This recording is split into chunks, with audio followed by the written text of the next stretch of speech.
Okay, very good. Okay, So very let's good. officially continue our interview by introducing Yes. yourself once again. Yeah. So, namaste everybody. This is Manika Vishwakarma, your Miss Universe India 2025, and I'm absolutely elated to be here chatting with you all and having this opportunity of conversing with you all. I'm an Indian model, I'm an actor, I'm a student as of now, and here I am. Very good. Thank you so much for sharing all of those. Everything is actually working properly on my end. Everything is clear. I can hear you perfectly. And I would Beautiful. like to know, can you walk us through what made you join the world of pageants? Was it a personal decision? Were you pushed to join pageants? Well, it was, I think, a mix of all of it. Okay. But to be honest, how that seed was planted in my head, it was all my mother. And she was somebody who was so beautiful. She was known for her beauty everywhere. And that kind of attracted me. She used to tell me that, Manika, there are levels of beauty that you can achieve. You can be the most beautiful in the world. You can be the most beautiful in your country. And I asked her, what's the highest form of beauty? She said, you can be the most beautiful girl in the whole universe. And it was really that tiny idea, and that was planted in a 4-year-old me. And at that time, I had no idea what beauty really meant. And since then, from being a 4-year-old child to now being 22, being Miss Universe India, every single day I learned something more about beauty when I started following pageantry, when I started following Miss Universe and all the other pageants. So I've been a pageant fan, I've been somebody who's been following pageants so thoroughly. And that I think has kind of evolved my idea of pageants and made me join this world. So I think we never really join it at one end when we fill our forms for the pageant. We start joining it. We join when we enter the world of pageants. The moment we start falling for it, we start following it. So yeah, that's about my journey of how I joined it. Very good. Thank you very much. And others may not know this, but in 2024, you also competed at Miss Universe India, where you Yes. finished in the top 20. So, based on that experience, I would love to know what was your greatest lesson learned from that experience? What was Let's the continue. lesson learned when you competed in 2024? My greatest lesson that I learned was to be focused in your own journey. What Mm, happens in pageants is when you enter, there are so many contestants that come with some different strategies, and all of them come from different walks of life. So when you start observing them, you realize how accomplished they are, how wonderful they are, and that can kind of get you under pressure, and you start thinking about what you haven't done and what they are doing. So last year's pageant, it was more about kind of like an observation because I ended up winning my state pageant in my very first attempt, which mm. was kind of a surprise to me as well. I was not well prepared, but it still happened as destiny would have it. Yet, entering Miss Universe India, that was the point where my training, I feel like, truly started. And it was the most nurturing experience. I learned every little thing about pageantry that I could, as from a contestant point of view. Because earlier I was just an observer, this time I was part of that system.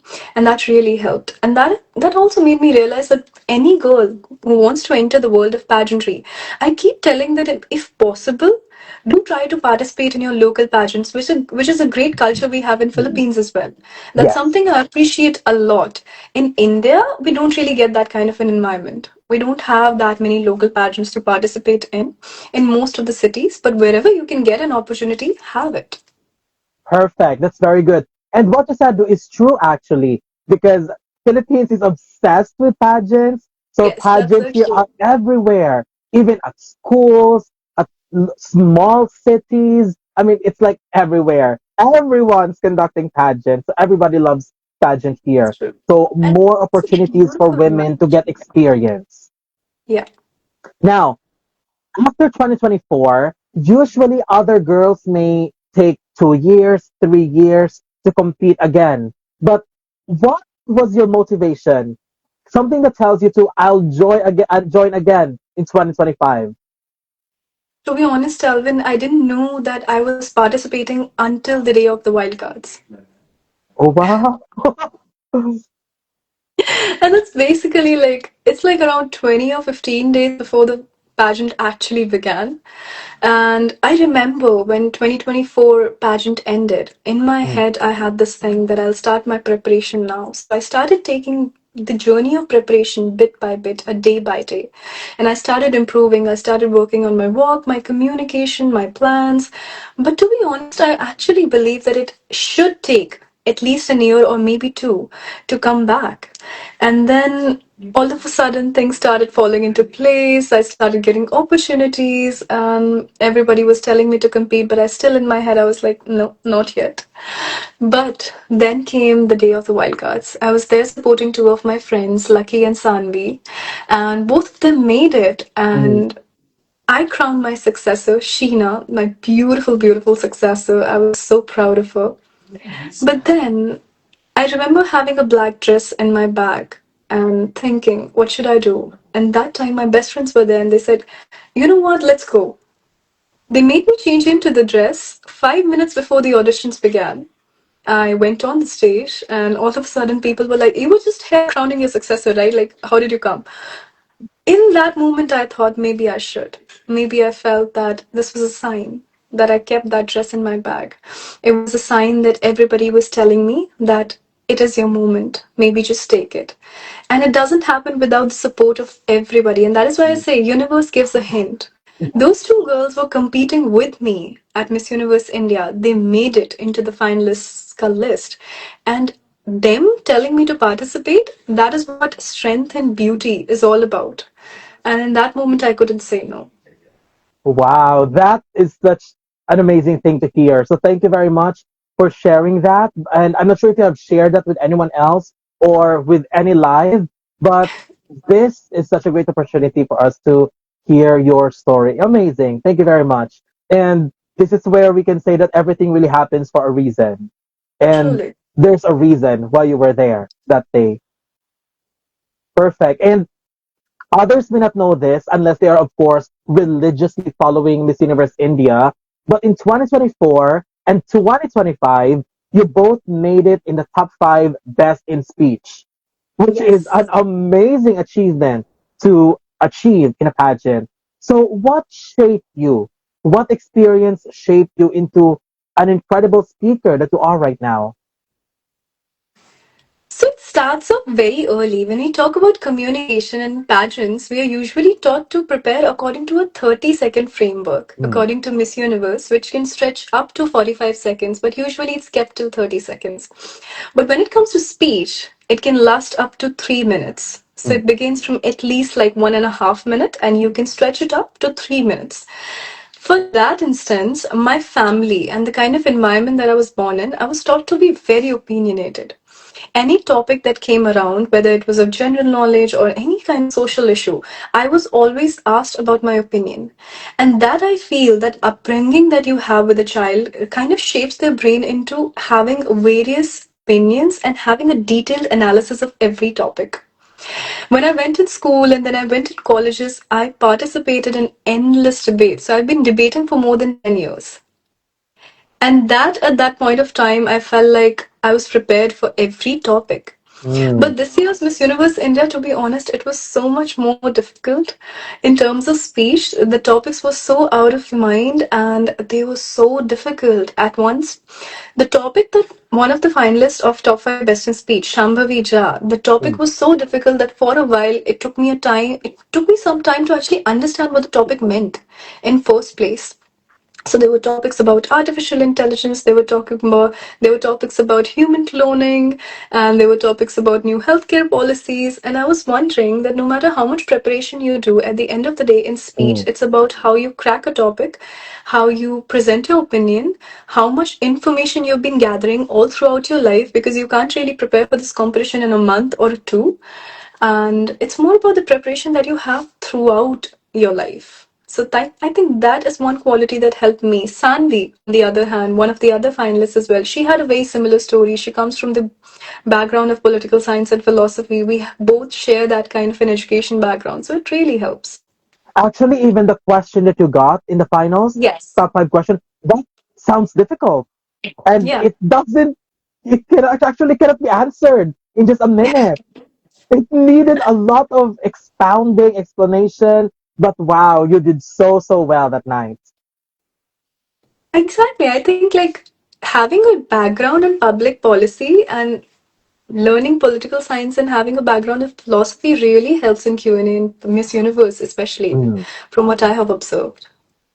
perfect. And I have actually talked to many candidates before, and I've always been saying that Q&A is the most difficult round to prepare and to train because no matter how good you are in speaking, if there's not so much going on in here, it's Yeah, nothing.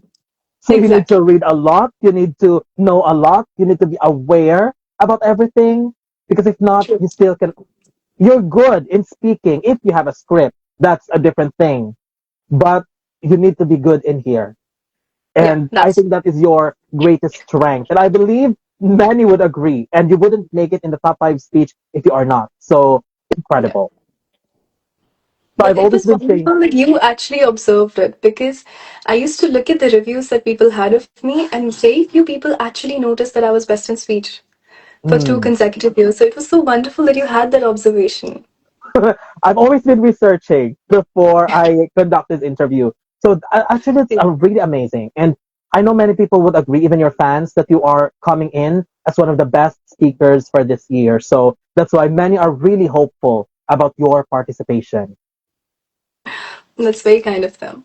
Okay, so what came into your mind when you were announced as Miss Universe India 2025?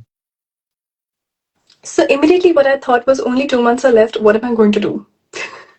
That was the thing. But yeah, to be honest, like whenever I imagine my crowning Alvin, I always thought that I would cry.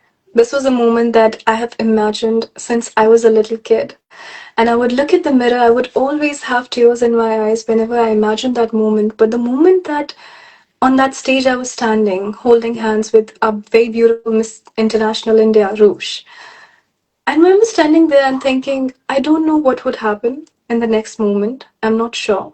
But I'm grateful to be on this stage because last year I was back there Yes. witnessing somebody else. So I'm just grateful to be here. I'm grateful that I'm going to be India no matter what. And I was just thanking God for that moment. So I was more emotional about that. But the moment I was announced, there was this calmness that just got instilled in me. I couldn't hear the cheers, I couldn't hear anything else. I just remember it went like this. I looked up at the God, I thanked him, and that was about it.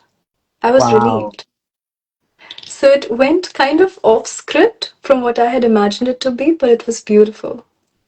It was truly a beautiful moment. And I was so happy because, of course, you were my predicted winner. But overall, you really performed like a winner that night. So I'm very, very Thanks. happy. And going into Miss Universe, could you talk to us about? I have already read about it, but I would love for you to share to us about your advocacy. So, yes, my advocacy is about neurodivergence and education inclusivity for everybody.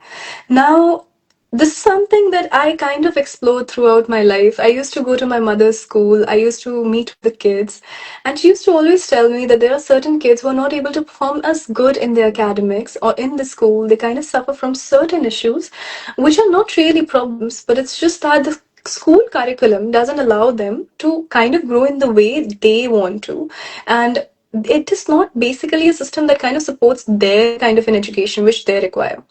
She used to tell me a little bit about dyslexic kids or people with autism, people with ADHD, but it's never really an issue that is brought up in our schools that much or that often. And that never really made sense to me at that point of time because most of these kids who were having problems in schools were dropping out of school post maybe 8th standard or ninth standard, and they were not going ahead with their education. When I grew up, when last year I got diagnosed with ADHD, it all started to make sense.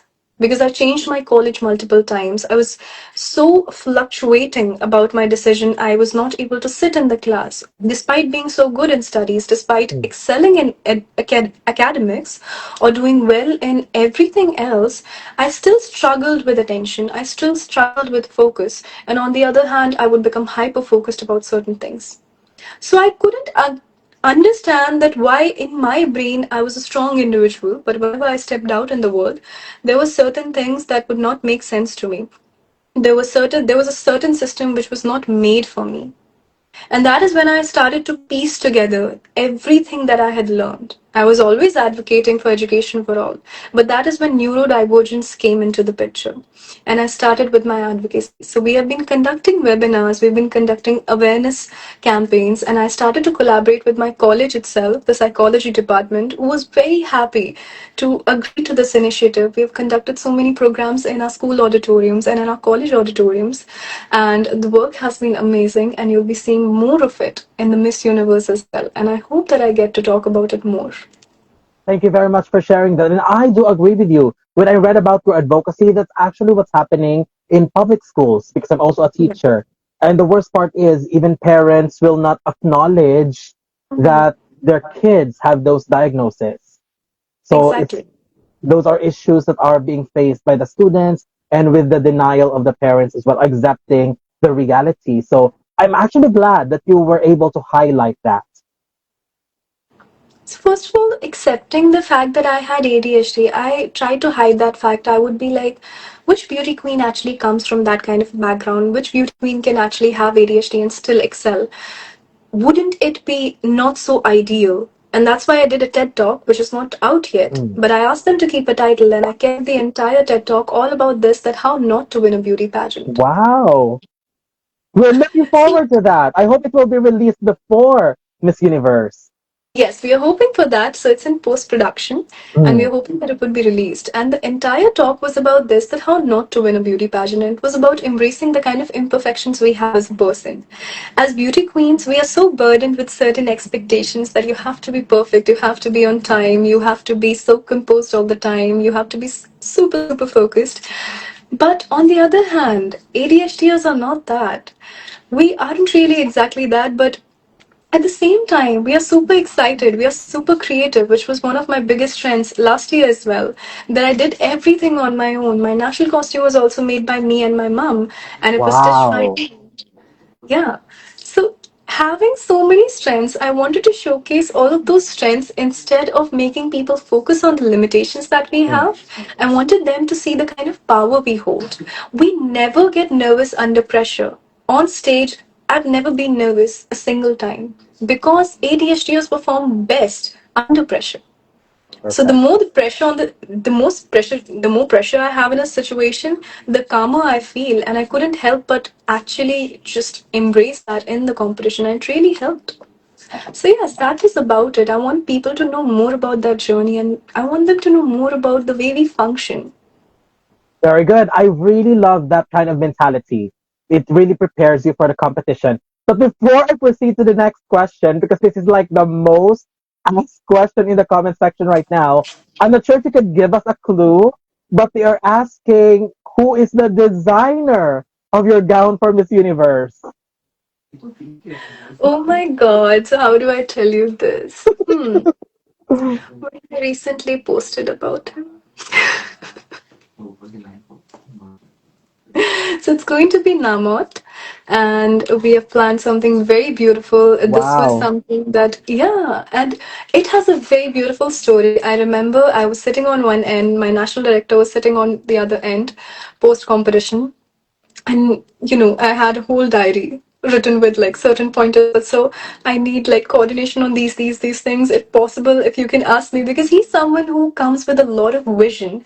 He Mm. has a certain way of viewing things, and he wants to see his queen. He already has a game plan for his queen, and I trusted his experience the most because he's also been one of my mentors. So I asked him, "Sir, I'm so sorry, but I really want that if it's possible for you to show me my evening gown or at least have a conversation about it." And he said, "No, I already have a color in my head." So you So haven't I seen said, the gown yet? "No," but at that time we were having the conversation and he said, "No, I have a color in my head. It's going to be that only." I said, "So I also have a color that I always wanted since I was a kid. I don't know why it's not even my favorite color, but I always wanted that color. And it has to be that one." So then he said, "No, no, no. It's going to be this one. I won't name the color because it's a Yes. surprise." Surprise And he us. said, I showed my notebook. I said, "Is this the one?" He said, "Yeah."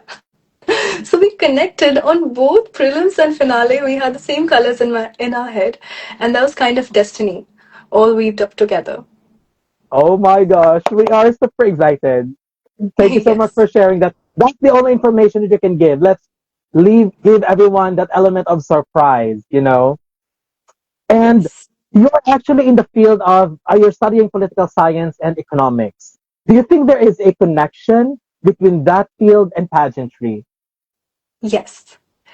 So, in political science and economics, when I study, it gives you a kind of a holistic approach towards the world. It teaches you a lot about the world that you're living in, and at the same time, about how you can contribute to it. And on the pageantry side, it's again the same thing. You get to apply all of that knowledge in pageantry. When we talk about pageants, it's often said that there are two sides. Mm, One are the people with power, our officials, our governments, and on the other hand, we have people like activists who yes. talk about things, who advocate for things, who are a bit loud about them, and that loudness is required in the society to shake the world, make people listen. And then comes beauty queens. We are the diplomats. We have the power to bring these two worlds together, speak with grace, also advocate, and talk to people in the power. So I think that is where I think political science and economics and pageantry bridges up the gap and can actually help in uplifting community and speak for them and actually bringing in the real change. We are the people who truly possess the voice. Even in Philippines, when I see that was one thing that I used to really love because now pageantry in India is really growing and people are knowing about it. In Philippines, beauty queens have always been that force of change. Mm. They've always been the people who were bringing in change in their provinces.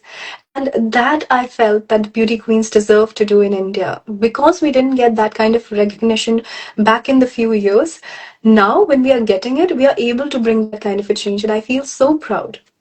Wow. I mean, that answer is incredible. So I'm just impressed, truly amazed. And of all the training and preparation that you did, that you're doing, that you have done, what do you Yes. think consumes a lot more time? Something that actually consumes most amount of time is the mindset that you build. Mm, Because some we are so busy with all the schedules that are packed. We have so many brands on board. We are preparing for a ramp walk, and sometimes we have our sessions late at night, maybe at the 3 a.m. or 4 a.m. Sometimes Arnish is coming at night, and we are doing the sessions in the morning. We are doing communication, and we're trying our level best to bring everything together.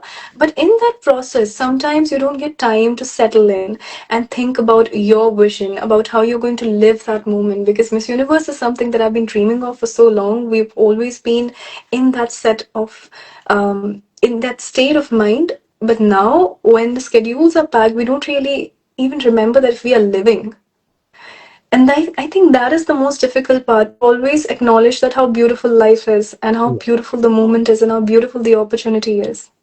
So to just enjoy, that is the most difficult part because at the end of the day, it's about having this twinkle in your eyes, that shine in your smile, and that sparkle in your soul. That is what truly shines in pageantry and is the most important aspect of pageantry.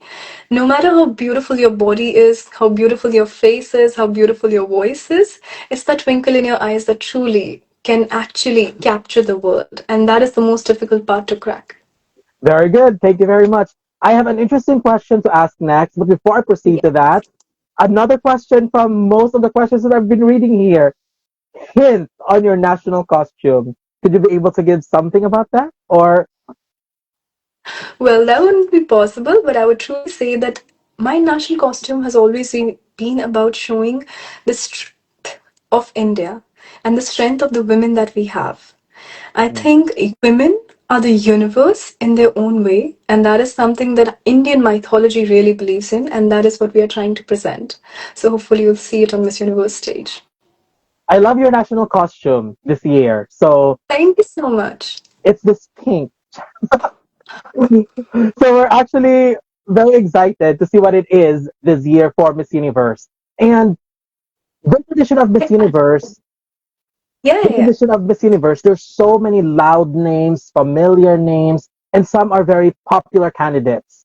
So Yes. how can you convince all of us that that Manika Vishwakarma from India must not be underestimated? Well, the point of the universe is to understand that there are infinite cosmic possibilities in this universe. When I started pageantry, I grew up watching these women, and I don't compare myself to them. I actually look up to them. Getting this chance, and now this point has come, this concoction of so many possibilities has come that I'm going to not just meet them, but also compete with them. It's not really about competition. It's about being the most beautiful woman in that universe, being the most purposeful one, being the most brilliant one. And that can be anyone. And that has nothing to do with popularity. And that is one thing which Miss Universe has proven time to time, that there is no specific mold of beauty, there is no specific level of popularity that can make you win the crown. It's just the worthiness that you carry within yourself. And that is why I believe Manika Vishwakarma, Miss Universe India, is going to be your next Miss Universe. Oh my God, you dropped your crown. That was such a beautiful answer. Oh my God. Oh my gosh, I am so impressed. And actually, I'm supposed to ask a question that is connected to that, but you've already answered it on that question. So very, very good. And also another question that many are very excited to know is when will you fly to Thailand? And what are you looking forward to when you arrive in Thailand? Oh my god. So I'm actually excited to meet everybody. I've been trying to learn a little bit of Thai language, but I'm so bad with it. And yes, that's about it. But yes, there is a little surprise that's coming in the two upcoming 2 days, and you'll be looking forward to it. Wow.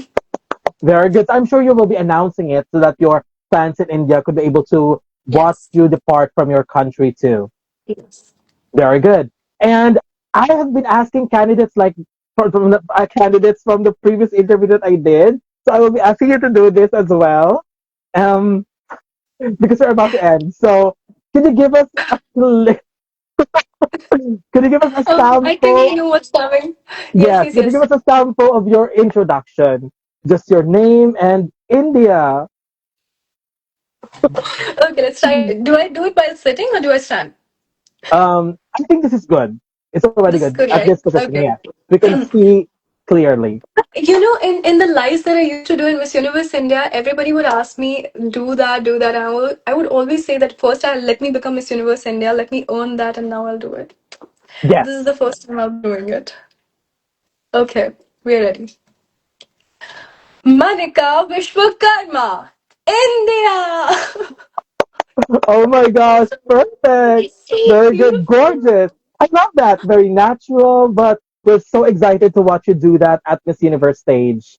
And oh my gosh, Manika, I'm just so thankful for this opportunity. And I'm pretty sure that many of us watching right now and will be watching in the future are so thankful for this opportunity for us to know you more. Something that we don't see on the internet, something that we don't see anywhere else. Thank you for sharing all of this. So, one last message to your followers, to your supporters who will be supporting you all the way until the finale night of Miss Universe 2025. That could possibly be your crowning moment too.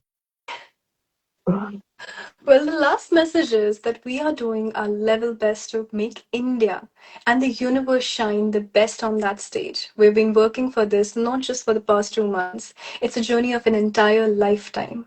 It has the hard work of 22 years that we are putting in into that moment. So I hope you like it. We are trying to bring the roots of India. We are trying to bring the heart of India on that stage. And we are hoping to bring back the fourth crown of Miss Universe to India this time. I Oh want my all your God. love, all your support, and I'm super excited to be India on that stage. Thank you so much. This is the greatest honor that anybody can ever receive. Very good. Thank you so much. And